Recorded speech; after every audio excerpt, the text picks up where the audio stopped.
Senhoras e senhores, senhoritas, senhoritas e demais pessoas participantes dessa aula. Então, essa aula é voltada para os alunos do 8º ano do Colégio Afindisia Freire, tá? E a disciplina é Artes. A gente vai falar, na aula passada a gente falou sobre a assemblagem, sobre essas construções de objetos através da ressignificação deles por reuso ou reciclagem. Hoje a gente vai tratar de algo que não está explícito no livro didático, mas eu vou passar uma apostila para vocês acompanharem também como é que vai ser essa aula. A gente vai falar a respeito de pop art. Tá? É uma aula relativamente rápida, até mesmo porque ela vai servir de complementação daquilo que está no livro didático, mas é o que vai cair na prova de vocês, no simulado de vocês. Então, fiquem de olho, viu? Meu cafezinho de sempre está aqui. Então, a gente tem o seguinte: o pop art ele vai ser um movimento artístico que vai surgir no ano de 1955 nos Estados Unidos. E aí ele vai se converter no estilo característico nos anos 1960. Por quê? Como assim? Ele surge nos Estados Unidos e na Inglaterra, mas ele vai ter principalmente as suas ações nos Estados Unidos. Uma coisa interessante que a gente vai poder falar, já que vai fazer uma ligação com o que está no livro didático, inclusive, é a questão de que o pop art ele vai trabalhar muito com os assemblagens. Tá? Se vocês forem reparar no livro, tem um momento que ele fala até que o assemblage faz parte desse processo de construção do movimento chamado pop art ou art pop.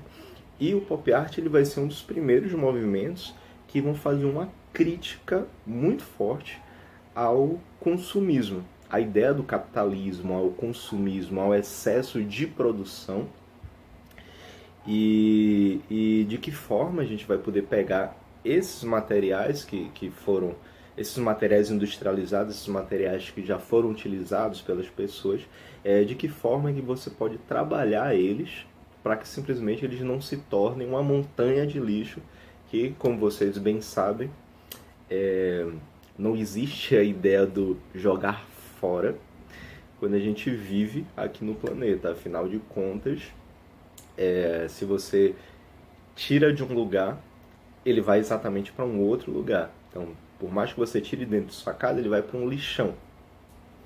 Ou ele vai para algum local que, de algum modo, a natureza vai acabar pegando aquilo para si de forma benéfica ou, principalmente, não benéfica. Né? É o caso do chorume, né, que sai dessa mistura da matéria orgânica que vai apodrecendo e tal, e acaba invadindo os lençóis freáticos e possibilitando a contaminação desses lençóis, contaminação das nascentes, contaminação das águas, tal, mas isso não é o nosso assunto principal de hoje, não. Mas enfim, o termo pop art ele é a abreviação das palavras em inglês popular art. Pop art, popular art, que significa o quê? Arte popular, simples, tá? Não é tipo, Gênesis, não. Arte popular, pop art, popular art, pronto, ó. Já dá pra fazer essa ligação, essa ideia é bacana. Foi utilizada pela primeira vez, o termo em si foi utilizado pela primeira vez em 1954, apesar de que se fala que o surgimento do pop art vai ser em 1955, desde 1954 já se tem uma ideia sobre o que é essa arte popular, o que é esse pop art, né? E aí foi utilizado por um crítico inglês chamado Lawrence Holloway para denominar a arte popular que estava sendo criada em publicidade, no desenho industrial, nos cartazes e nas revistas ilustradas. É importante a gente poder falar sobre isso, que a arte popular ela vai ser um tipo de arte que vai buscar uma maior aproximação com o cotidiano das pessoas. Vai se utilizar de uma matéria-prima que estará fazendo parte do cotidiano das pessoas. Né? Não é à toa que, quando a gente fala das combinações e dos assemblagens, que eles são a reutilização de materiais que fazem parte justamente do cotidiano dessas pessoas. Né? Então, quando se vê uma necessidade de reutilização desses materiais, por conta do aumento da industrialização, Estados Unidos, Inglaterra principalmente, que lá no início do século XX, início para meados do século XX, eles vão ter um grande desenvolvimento industrial, e isso vai acarretar também um desenvolvimento do mundo, da indústria no mundo, mas principalmente nesses dois países. Então é por isso que o pop art ele vai acabar surgindo mais inicialmente nesses locais. Representavam assim os componentes mais ostensivos da cultura popular, de poderosa influência na vida cotidiana na segunda metade do século XX. Né? Então, a preocupação em relação a essa matéria-prima, a preocupação em relação a esses materiais que são industrializados, que cada vez mais estão sendo produzidos numa dinâmica, numa velocidade maior, e você não tem o que fazer com esse excedente, essa é uma preocupação que vai surgir já na segunda metade do século XX. O desenvolvimento pesado acontece na primeira metade, mas na segunda metade que as pessoas começam a olhar assim e falar: puta que pariu, o que é que eu vou fazer com isso daqui? Puxa, que partiu. Eu não falei palavrão não. Era a volta a uma arte figurativa. O que é uma arte figurativa? Lara Cristal. Vou esperar só meia hora você responder. Não vai responder, né? Então, arte figurativa é todo tipo de arte que você consegue ver uma determinada imagem. Ela vai ser uma oposição à arte abstrata. O que é arte abstrata? Sabe aquelas manchas na parede? Assim, aqui tem uma mancha, não tem. Sabe aquelas manchas na parede que parece que a pessoa chegou e jogou um balde de tinta lá e pronto, chamou de arte? Jogou um monte de cores, tal, um monte de pincel, e aí deu no que deu lá?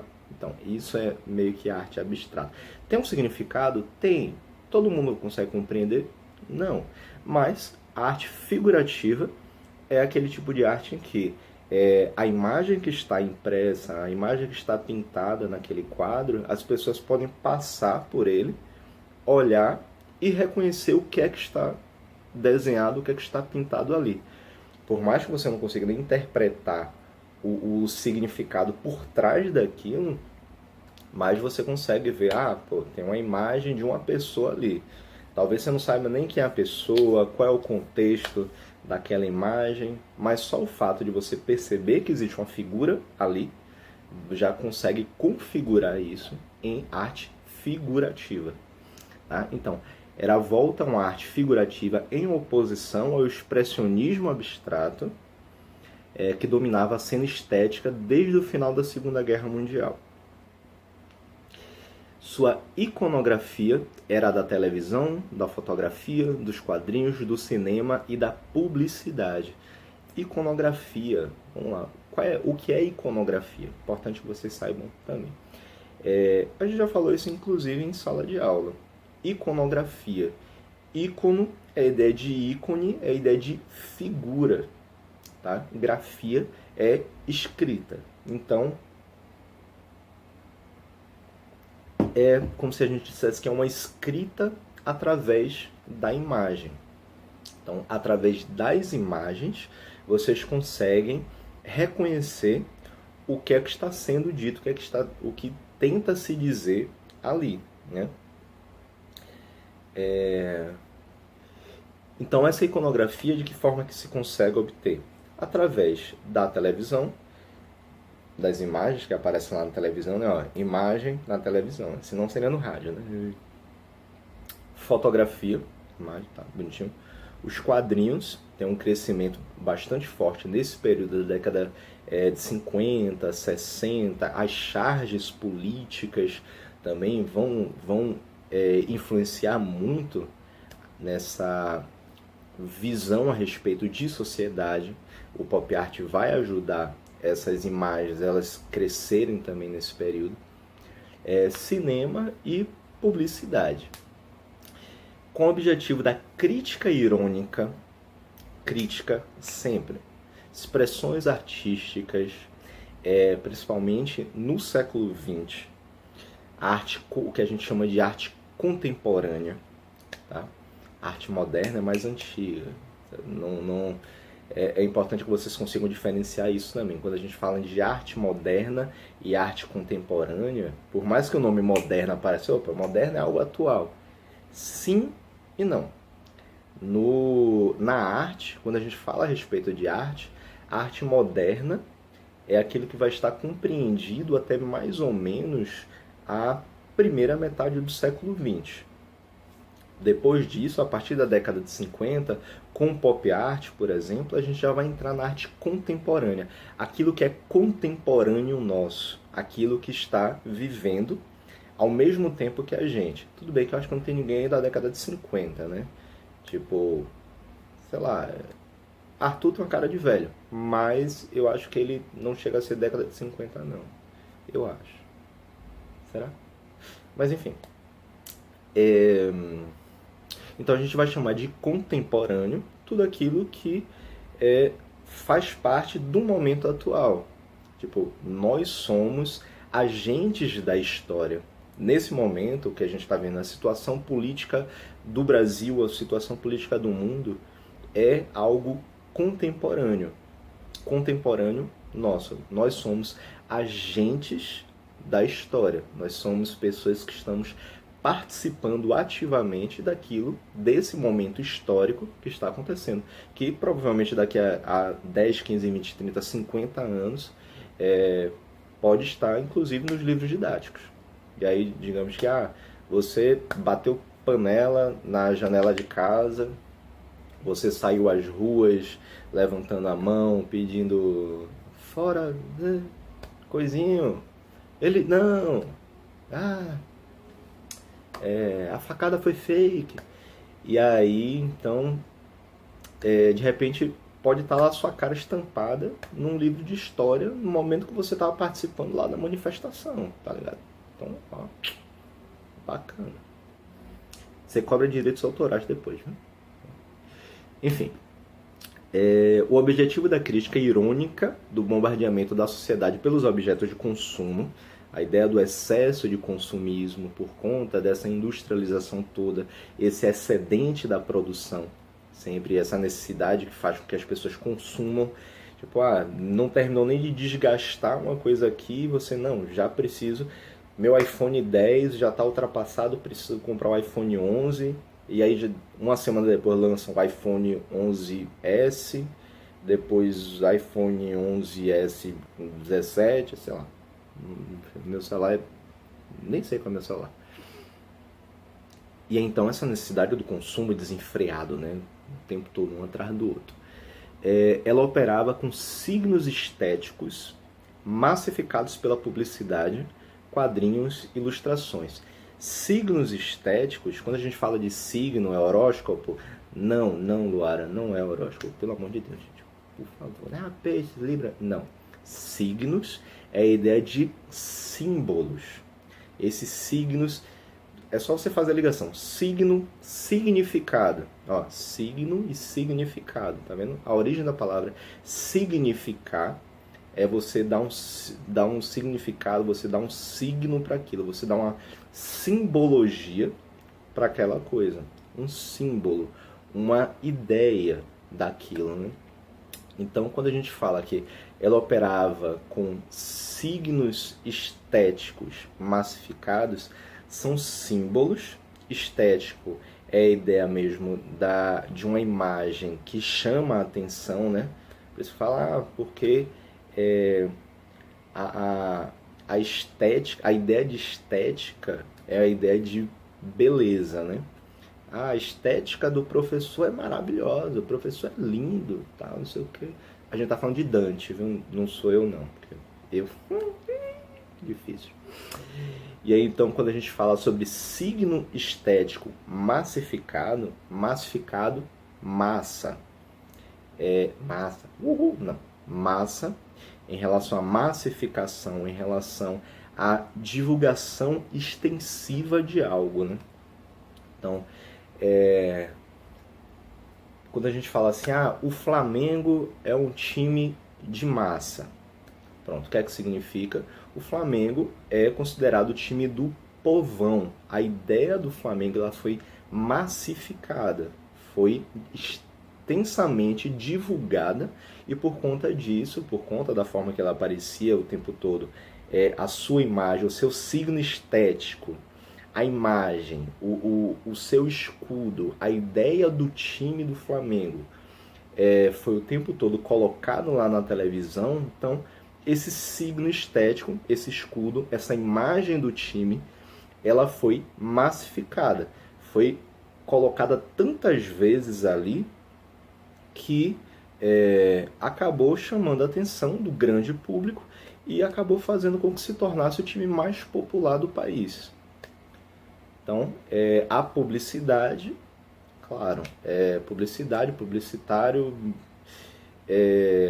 propaganda. Pronto, fazer um resumo bem basicão. Publicidade é a ideia de propaganda. Você publicizar algo, você divulgar algo, é a propaganda a respeito de alguma coisa, né? Então, signo estético massificado da publicidade, nome bonito das zorras, né? Signo estético massificado da publicidade é nada mais, nada menos que uma imagem, uma ideia que é mostrada tantas vezes de uma forma de propaganda, para você propagar aquilo, que as pessoas acabam adotando aquilo ali como sendo algo muito bom. Mesmo que o time seja ruim, tipo, o Vasco. Ariel já falou que não gosta de futebol, gente. Eu fiquei até triste quando eu li aquilo. Mas tudo bem, vou achar alguma outra coisa para sacanear ele. Então, não sacanear não, para falar bem. Ariel, mora aqui no meu coração. Isso também ocorre nos quadrinhos e nas ilustrações. Mas ao mesmo tempo que produzia crítica, pop art se apoiava e necessitava desses objetos de consumo. Olha só, não, peraí. Pop art ele criticava o excesso de consumo, mas ele só sobrevive por conta desse objeto de consumo. Como assim? Por quê? Ele se apoia e necessita desses objetos de consumo, nos quais se inspira e muitas vezes produz o próprio aumento do consumo. A crítica que ele faz acaba sendo uma forma de divulgação daquilo que ele está criticando. O maior exemplo de todos é como vocês vão ver na apostila, falando assim, como aconteceu, por exemplo, com as sopas Campbell, de Andy Warhol. O que foi essas sopas Campbell?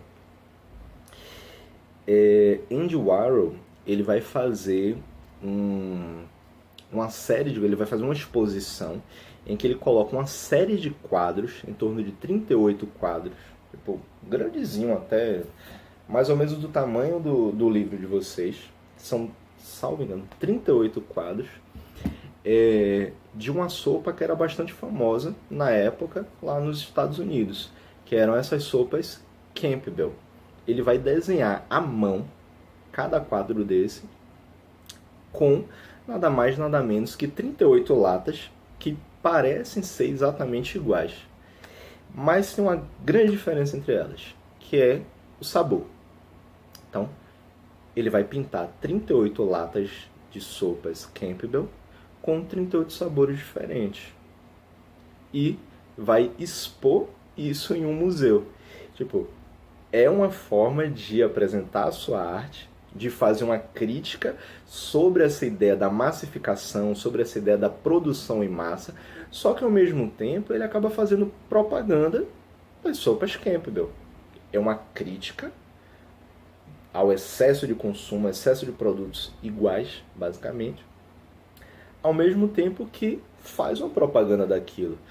As pessoas vão, você vai acabar chamando a atenção das pessoas para que elas possam comprar essas sopas, né? Enfim, eu vou colocar a imagem para vocês na apostila, tá? Que aí quando vocês forem acompanhar, vocês podem ver direitinho. Então, além disso, muito do que era considerado brega virou moda. O que era brega virou moda. Tá vendo? Então, se vocês quiserem sair na rua cheia de paetês, cheia de plumas, assim, você fala, eu estou fazendo arte contemporânea. Tá? Bem a cara de Lara Cristal fazer isso. Já que tanto o gosto como a arte tem um determinado valor e significado conforme o contexto histórico em que se realiza. O pop art proporcionou a transformação do que era considerado vulgar em refinado e aproximou a arte das massas, desmitificando-a, pois se utilizava de objetos próprios e populares. Então, o que é que isso significa? A arte sempre foi considerada como algo de alto valor estético e algo que era simplesmente voltado para as elites, né? Somente a elite conseguia consumir a arte, poderia comprar um quadro e colocar na parede de sua casa, assim como se tem a ideia de que somente as elites conseguem compreender o que é que está ali pintado, o que é que está ali representado na arte, porque se diz, porque o povo das elites é tudo inteligente, né? A gente é jegão aqui, burrão, não vai conseguir entender. É por isso até, inclusive, que até hoje muita gente nunca foi no museu. Por quê? Porque fica pensando assim, pra que eu vou no museu se eu não vou entender zorra nenhuma que está lá nos quadros? Não vão entender zorra nenhuma daquelas esculturas. Lê do engano. Ó, que só o fato de você chegar no museu, que geralmente é gratuito, inclusive, a entrada, ou então é um valor bem baixinho assim, vocês podem entrar, olhar para uma imagem e simplesmente interpretar da forma que você entende. Se de repente, porque o cara lá da elite, né, chega assim e fala assim, não, porque isso daqui é um jockey, é um rapaz, um príncipe em cima de um cavalo branco, com a espada em punho e falando lá palavras em inglês, I will survive. E aí de repente você chega lá, tipo, todo de boa, lá com sua havaiana, seu chinelão de dedo, a camiseta assim, aquele bonezinho pra trás, de aba reta, olha assim e fala, velho, o cara tá sentado no lombo de um jegue, com um pedaço de bambu na mão, fala assim, miséria, se me atacar, vou te atacar. Essa pegada, a interpretação cabe a cada um. A arte, basicamente, é isso, é a possibilidade, as imensas possibilidades que você pode ter de interpretação a partir da sua visão, a partir da sua vivência. E o que é que o pop art vai fazer nesse bololô todo que eu acabei fazendo? Mas o que é que o pop art ele vai fazer? Ele busca dar um novo significado para essa arte, para o contexto histórico, para a imagem em relação à história que vocês têm. Meu cabelo tá curtinho, gente, cortei. Vai dar um novo significado para a história, vai dar um novo significado para a arte, porque é um novo contexto, vocês estão vivendo um contexto histórico que a arte ela está ali ao seu alcance. O que está dentro da sua casa pode se tornar um objeto de arte. Você vai pegar, vai ressignificar aquilo através da reciclagem, através da reutilização, das combinações. Então vocês podem fazer isso de uma forma muito simples. Eu não tenho nada aqui por perto para poder mostrar para vocês. Mas enfim. Deixa eu ver o que mais. Sim, e aí ele tem essa ideia de mudar, de transformar o que era considerado como vulgar em refinado. Lembrem dos fifós. Professor, fifó de quem? Os fifós, aquelas imagens lá no livro didático de vocês, que os FIFOs são uma espécie de candeeiro, né? Para você acender, para iluminar o local, seus rebandosados. Aqui, ó, os FIFOs. Então, é a ideia daquilo que é visto como vulgar, que é visto como algo bruto, que faz parte do cotidiano, tá lá largado. Pô, foi uma lata de óleo de soja de 1980 que estava lá guardado, meio enferrujado, largado no canto da cozinha, tá? Com um acumulado de cocô de rato ali. E aí de repente você pega aquilo, faz toda uma ressignificação e transforma aquilo num objeto de arte. Em algo que, além de ser utilitário, é algo que pode ser exposto em qualquer lugar como um objeto de arte. Então, você vai transformar aquilo que é vulgar em refinado, em algo que esteticamente, esteticamente a ideia de beleza, esteticamente é agradável, esteticamente é reconhecido como algo que vai chamar atenção, que é bonito, que é bacana, que é algo interessante, que chama a atenção realmente de você ver, né? Então, as principais características do pop art são a linguagem figurativa e realista, referindo-se aos costumes, ideias e aparências do mundo contemporâneo. Linguagem figurativa é a ideia de figura, realista, a ideia de realidade, né? Porque se você foge da ideia do abstracionismo, se você foge da ideia do que é abstrato, do que é muito solto, assim, de você não conseguir olhar e interpretar de uma maneira clara, você... se você não consegue fazer... Eu me embolei todo, mas enfim, eu não vou cortar não, você sabe que eu não corto. Então, essa linguagem figurativa e realista é justamente a ideia de você trabalhar com aquilo que é avesso ao abstracionismo, né?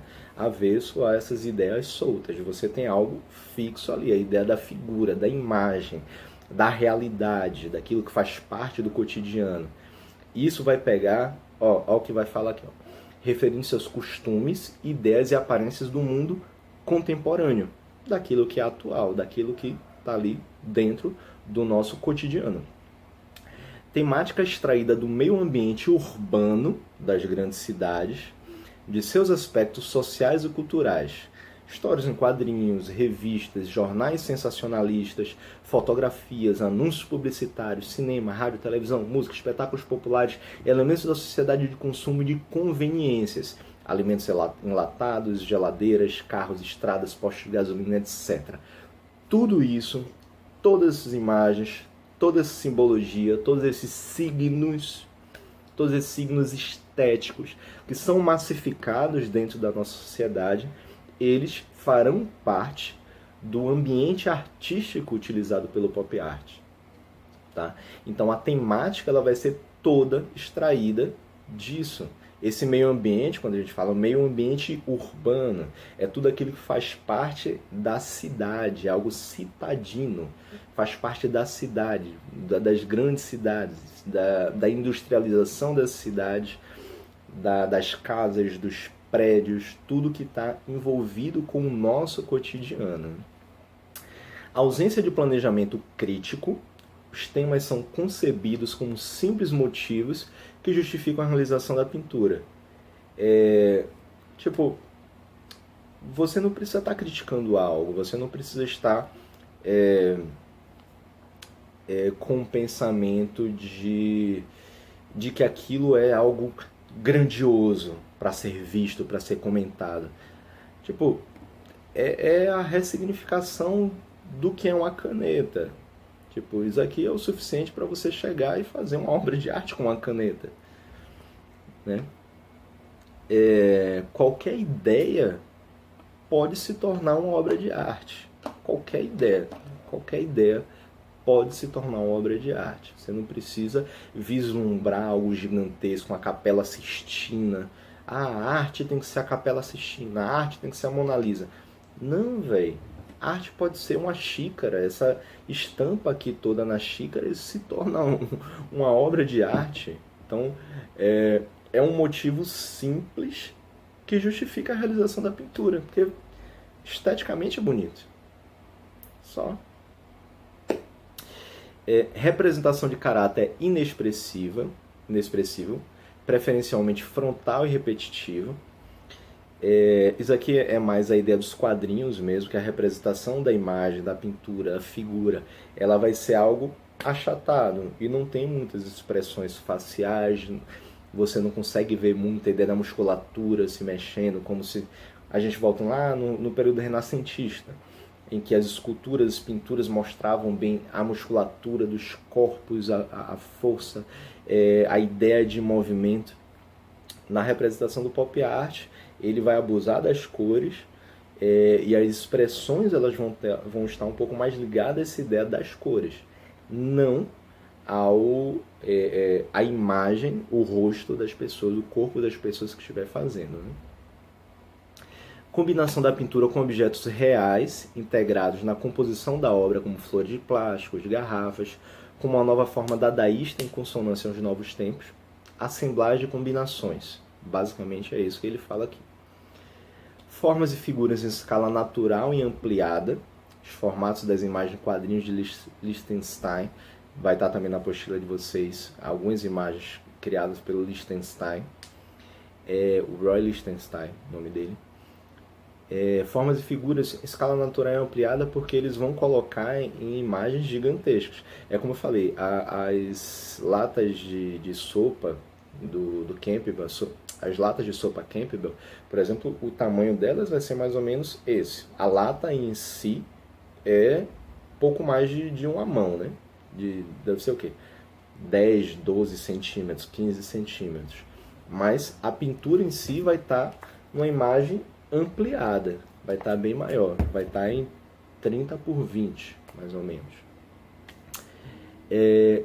Preferência por referências ao status social, fama, violência e desastres, como o Andy Warhol faz, a sensualidade e o erotismo, Wesselman e Ramos, aos símbolos da tecnologia industrial e a sociedade de consumo, Rush, Hamilton, etc. São tipos de referências para a pintura que eles fazem. Uso de materiais como tinta acrílica, poliéster e látex, produzindo cores puras, brilhantes e fosforescentes inspiradas na indústria e nos objetos de consumo. É a utilização de materiais que são mais baratos. Basicamente, tinta acrílica é a que a gente usa para pintar parede, por exemplo. Quer dizer, a gente usa porque vocês não pintam parede. Alguns pintam, talvez. Mas é o tipo de tinta que usa para pintar parede. Poliéster, que é poliéster, talvez. E látex é borracha. Então, e aí vocês conseguem, são objetos do cotidiano, que vocês conseguem pegar e produzir sua arte a partir daquilo que você encontra ali próximo a você. E a reprodução de objetos do cotidiano em tamanho considerável grande, transformando o real em hiperreal. Aí a gente já pega um pouco o que tinha falado sobre formas e figuras em escala natural e ampliada. É basicamente a mesma coisa, mas se faz a reprodução desses objetos do cotidiano quando ele é feito de uma forma, principalmente na escultura. E isso daqui, quando fala aqui da reprodução desses objetos cotidianos, é muito mais na questão da escultura mesmo, em que eles são reproduzidos de uma forma bem maior. É como se vocês fossem ver, por exemplo, uma cadeira, uma carteira, né, uma cadeira na sala de aula de vocês, ao invés de estar naquele tamanho que vocês possam simplesmente chegar e sentar, ele vai ter 10 metros de altura, tipo, a mesma coisa, o mesmo material com a cadeira normal. Mas a diferença é que ele vai ser colocado de uma forma como se fosse para um gigante chegar e sentar. Então, e essa ideia de você aumentar o tamanho absurdamente de algum objeto, a escultura, vai ser chamado de hiperrealismo. É algo hiperreal, tá? Enfim. E aí tem só o destaque em relação a dois artistas, que é o Andy Warhol, 1927, falecido em 87, Figura mais conhecida e mais controvertida do pop art, Warhol mostrou sua concepção de produção mecânica da imagem, substituição ao trabalho manual numa série de retratos de ídolos, eu parecendo Raquel agora, ídolos da música popular e do cinema, como Elvis Presley e Marilyn Monroe. Warhol entendia as personalidades públicas como figuras impessoais e vazias, apesar da ascensão social e da celebridade. Da mesma forma, e usando sobretudo a técnica de serigrafia, que é a impressão em estampa, destacou a impessoalidade do objeto produzido em massa para o consumo, como garrafas de Coca-Cola, lata de sopa Campbell, automóveis, crucifixos e dinheiro. Produziu filmes e discos de um grupo musical, E o Roy Lichtenstein, o interesse dele pelas histórias e quadrinhos como tema artístico começou provavelmente com a pintura do camundongo Mickey. Gente, Mickey não é um rato, é um camundongo, são diferentes. Que realizou em 1960 a pedido de seus filhos. Foi graças aos filhos dele que ele começou a produzir desenho. Então, se um dia vocês tiverem filhos e eles pedirem alguma coisa, façam. Não sei. Enfim, vocês pensem. Em seus quadros a óleo e tinta acrílica, ampliou as características das histórias em quadrinhos e dos ânimos comerciais, reproduziu à mão com fidelidade os procedimentos gráficos, empregou, por exemplo, a técnica pontilhista, de pontilhismo, para simular os pontos reticulados das historietas. O pontilhismo nada mais é do que a pintura de uma determinada imagem através de pontos. Você vai... as cores... Quando você produz uma determinada figura, geralmente ele faz isso em tamanhos aumentados, né? Ampliados. Ele vai fazer essas imagens, não uma pintura direta, não passando uma pincelada assim para representar a forma do objeto, mas ele vai fazer isso através do pontilhismo. As imagens que ele faz é através de uma série de pontos que, para marcar o limite entre um pedaço da figura e outro, por exemplo, entre a testa e o cabelo, ele vai simplesmente mudar as cores desses pontos. É como se ele fosse para desenhar minha testa, que é gigante. Ele vai fazer um monte de ponto aqui, uns 496 mil pontos marrons. E aí, quando chegar para fazer o cabelo, ele vai fazer, através do pontilhismo, vários pontos pretos até formar o cabelo. Eu vou colocar também a figura para vocês darem uma olhada como é que funciona. Cores brilhantes, planas, limitadas, delineadas por um traço negro, contribuem para o intenso impacto visual. Com essas obras, o artista pretende oferecer uma reflexão sobre a linguagem e as formas artísticas. Seus quadros, desvinculados do contexto de uma história, aparecem como imagens frias, intelectuais, símbolos ambíguos do mundo moderno. A ideia de que as imagens que ele fazia eram como se fossem histórias em quadrinhos. Entretanto, se você desvincular aquela imagem da história, ele perde um pouco o sentido e acaba parecendo uma pessoa simplesmente fria, uma pessoa, uma ideia meio de sombria.